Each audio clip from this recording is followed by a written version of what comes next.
people will always need to fly. And so there will be airline travel. Right now, it's only if you in most cases, it's if you need to, not just doing it more. So leisure travel is a little off. And business travel, a lot of businesses are saying, well, they're not going to travel till there's vaccines or whatever. But we're starting to see sparks for people coming back. And you know what?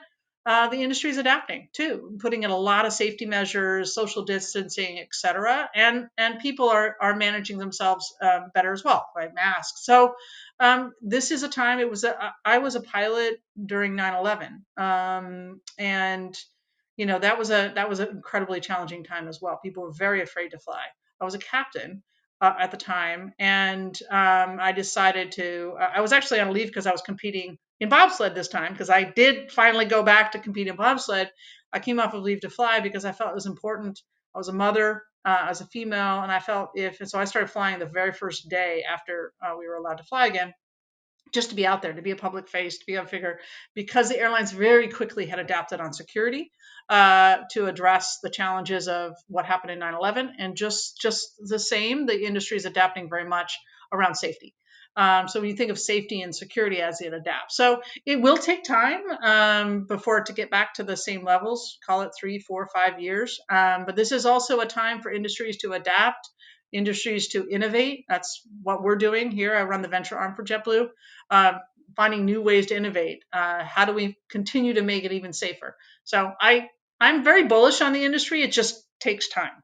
So what kind of innovations are you seeing? I mean, yeah, obviously there's ones around safety and sanitation, but what other interesting uh, innovations are you seeing? Yeah, so my team, I have an awesome team, and we run these things called innovation sprints. And who would have thought that there would be a need to go out and find how do you use UV light to kill germs on an aircraft? But we went out and found all the different startups that might be doing that.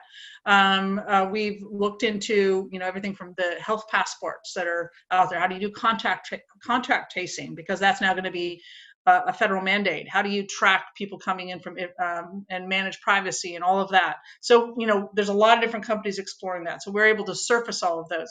We're also in the middle of doing an innovation sprint, call it where we flare, find all the different startups, not the big, large public companies, but the quick and nimble startups that are evolving, coming up with solutions in contactless travel.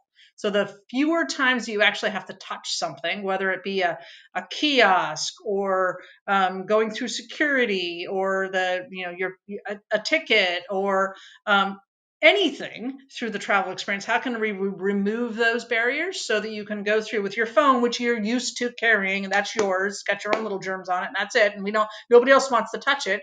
So how can you move through the entire travel experience with just your own devices? So we're doing quite a bit of exploration in that right now.